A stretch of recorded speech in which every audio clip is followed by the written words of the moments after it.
Terus juga ada juga pendapat-pendapat miring tentang pembelian pesawat tempur yang dilakukan oleh Pak Prabowo beberapa waktu lalu. Ada yang mengatakan saat ini Indonesia tidak dalam keadaan berperang, Indonesia dalam keadaan baik-baik saja, dan di saat pandemi ini yang dibutuhkan justru bukan pesawat tempur, tapi vaksin dan obat. Yang menariknya justru pendapat ini dilontarkan oleh politisi yang bagian dari penyokong pemerintah. Bagaimana Anda menanggapi atau mengomentari pendapat-pendapat seperti itu? Ya gimana ya, kita kan nggak bisa. eh Tadi saya katakan di awal, perang itu harus diasumsikan selalu mungkin terjadi ya. Kalau ada Flavius Renatus, Pak ahli strategi Romawi kuno dulu kan, dia bilang qui desiderat pacem preparat bellum, dia bilang kan gitu. Dia bilang bahwa siapa yang inginkan perdamaian harus siap berperang kan. Nah, artinya sebagai negara, dalam konteks negara kita, dalam kondisi apapun kita harus siap mempersiapkan pertahanan. Kita nggak bisa lagi membentur-benturkan antara mana yang lebih prioritas, antara pembangunan kesejahteraan yang dimana di dalamnya ada pendidikan, ada kesehatan gitu ya, kemudian infrastruktur ya. Itu apa namanya, dengan di satu sisi itu, kemudian pembangunan pertahanan dan keamanan di sisi yang lain. Kita nggak bisa benturkan itu karena ini semua harus berjalan bersamaan ya, tentu saja proporsional lah kan gitu. Saya kira apa namanya, eh ya vaksin berjalan kan gitu. Kebutuhan kita vaksin, oh iya vaksin berjalan kan, alokasinya sudah Beda-beda ya Bang. dibeda-bedakan. Kita kan bukan bukan bukan apa ya, ya kalau ini rumah tangga biasa gitu ya, kita mungkin mikir lah ya, apa namanya, eh udah ada duit sekian kita beliin ini semua. Kalau kalau kita ngatur negara, ngatur bisnis kan ya nggak bisa begitu juga kan gitu.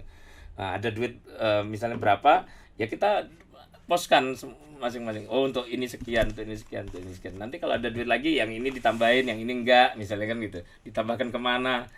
Nah, ya saya kira eh, ya cara pandang seperti itu apa namanya ya, ya terlalu lugu ya, terlalu polos gitu ya. Artinya kalau kita bilang apa namanya, Nggak bakal perang gitu ya, eh, nggak bakal perang. nggak bakal perang, ya justru kita nggak bakal apa namanya, semakin kita kuat kita nggak bakal perang gitu. Kalau kita lemah kita pasti diperangi gitu loh.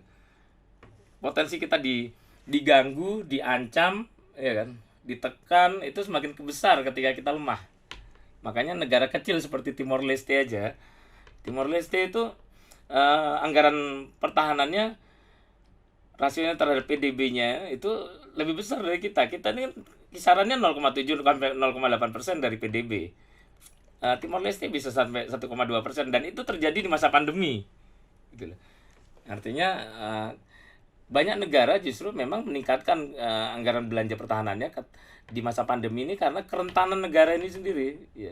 Ketika pandemi ini kan ya banyak orang sakit segala macam. Itu kan ada kerentanan juga di negara ini.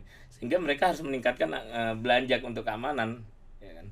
Termasuk ya kalau kita bicara pertahanan, sektor pertahanan kan ya, untuk menghadapi ancaman gangguan keamanan terutama dari luar kan gitu.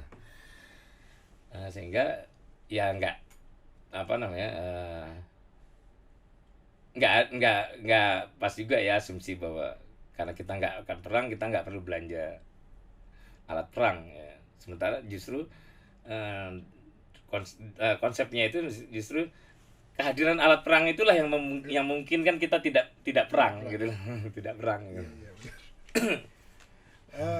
Terakhir ini Bang, ada yang mengatakan bahwa pembelian pesawat tempur secara besar-besaran oleh Menhan, termasuk beberapa alutsista, itu sebagai bagian dari katakanlah cari panggung menjelang 2024. Anda melihatnya seperti apa? Ya wajar aja ya, saya kira. Apa dikatakan cari panggung untuk 2024, ya kalau dia bukan menteri, ya saya bisa ini ya, saya bisa pahami tudingan cari panggung ini.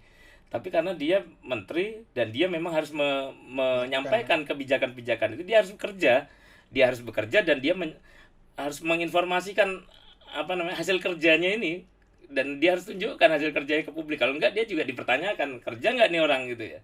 Kan gitu.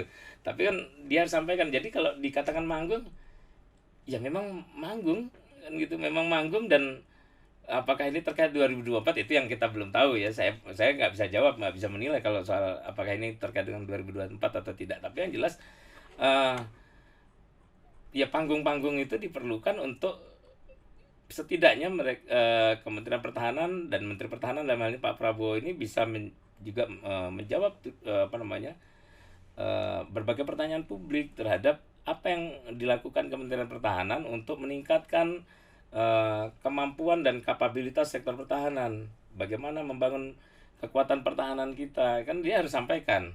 Nah, cara yang apa namanya yang disampaikan adalah dia mungkin dia tidak banyak berstatement justru Pak Prabowo ini, tapi yang dia lakukan adalah dengan menunjukkan bahwa ini loh, besok kita datangkan Rafale, ini minggu depan kita datangkan apa lagi.